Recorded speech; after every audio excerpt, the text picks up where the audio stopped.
दोस्तों, प्रेगनेंसी के 9 महीने काफ़ी लंबे होते हैं और इस दौरान गर्भवती महिलाओं को काफ़ी परेशानियां होती हैं। लेकिन ऐसे में पूरी प्रेगनेंसी के दौरान कभी ना कभी गर्भवती महिलाओं के मन में ये सवाल ज़रूर आता है कि उनका गर्भस्थ शिशु लड़का है या फिर एक लड़की है। हालांकि आप लड़का या फिर लड़की में कोई भेद नहीं कर रहे होते हैं, लेकिन फिर भी कहीं ना कहीं ये सवाल मन में ज़रूर चलता रहता है और आप अपने आने वाले शिशु की तैयारियां करना स्टार्ट कर देते हैं। तो ऐसे में हमारे बड़े बुजुर्गों के द्वारा कुछ ऐसे लक्षण बताए गए हैं जो कि प्रेगनेंसी के दौरान अगर गर्भवती महिलाओं के अंदर नजर आते हैं तो इनसे आप ये आइडिया लगा सकती हैं कि आपका गर्भस्थ शिशु लड़का है या फिर एक लड़की है। हालांकि जेंडर प्रेडिक्शन सिर्फ अल्ट्रासाउंड के द्वारा ही किया जा सकता है और अल्ट्रासाउंड इंडिया में बैन है। तो आइए जानते हैं कौन से हैं वो लक्षण जो कि हमारे बड़े बुजुर्गों के द्वारा बताए गए हैं, जिनसे आप ये आइडिया लगा सकती हैं कि आपका गर्भस्थ शिशु लड़का है या फिर एक लड़की है। तो वीडियो को एंड तक जरूर देखिएगा। चैनल पर अगर आप नहीं हैं तो सब्सक्राइब जरूर कीजिएगा और वीडियो पसंद आए तो लाइक शेयर जरूर करिएगा। तो सबसे पहला लक्षण है मॉर्निंग सिकनेस। प्रेगनेंसी के दौरान अगर गर्भवती महिलाओं को बहुत ज़्यादा मॉर्निंग सिकनेस होती है, सुबह उठते ही उनका जी मचलाता है, उल्टी जैसी शिकायत अगर उन्हें रहती है, तो ऐसे में कहा जाता है कि गर्भस्थ शिशु एक लड़की होती है। वहीं अगर मॉर्निंग सिकनेस बहुत ज़्यादा नहीं है लेकिन इवनिंग के टाइम पर आपको बहुत ज़्यादा वॉमिटिंग होती है या फिर जी मचलाने की समस्या रहती है, साथ ही ये पूरी प्रेगनेंसी चलता है, तो ऐसे में गर्भस्थ शिशु एक लड़का माना जाता है।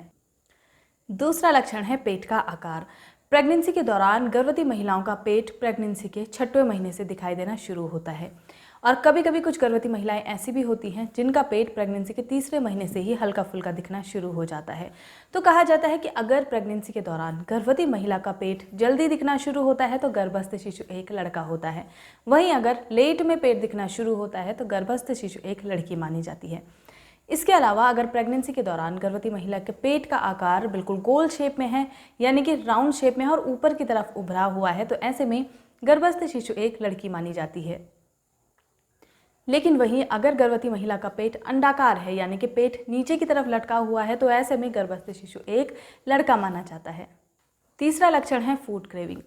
प्रेगनेंसी के दौरान बहुत ज़्यादा फूड क्रेविंग गर्भवती महिलाओं को होती है। कुछ गर्भवती महिलाओं का तीखा चटपटा खाने का बहुत ज़्यादा मन करता है, तो कुछ का मीठा खाने का भी बहुत ही ज़्यादा मन करता है। तो ऐसे में कहा जाता है कि अगर गर्भवती महिला का मीठा खाने का बहुत ज़्यादा मन हो रहा है तो गर्भस्थ शिशु एक लड़का होता है। चौथा लक्षण है पैरों में स्वेलिंग होना।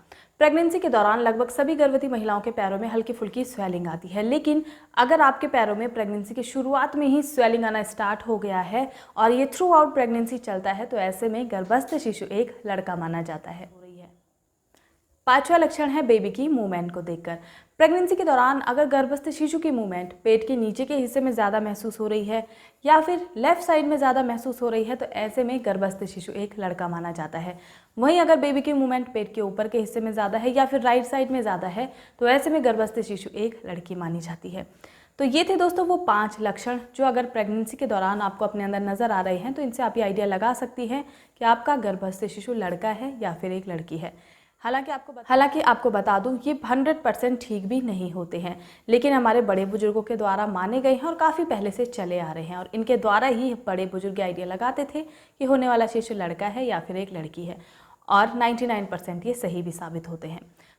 तो वीडियो को समाप्त करती हूँ। धन्यवाद।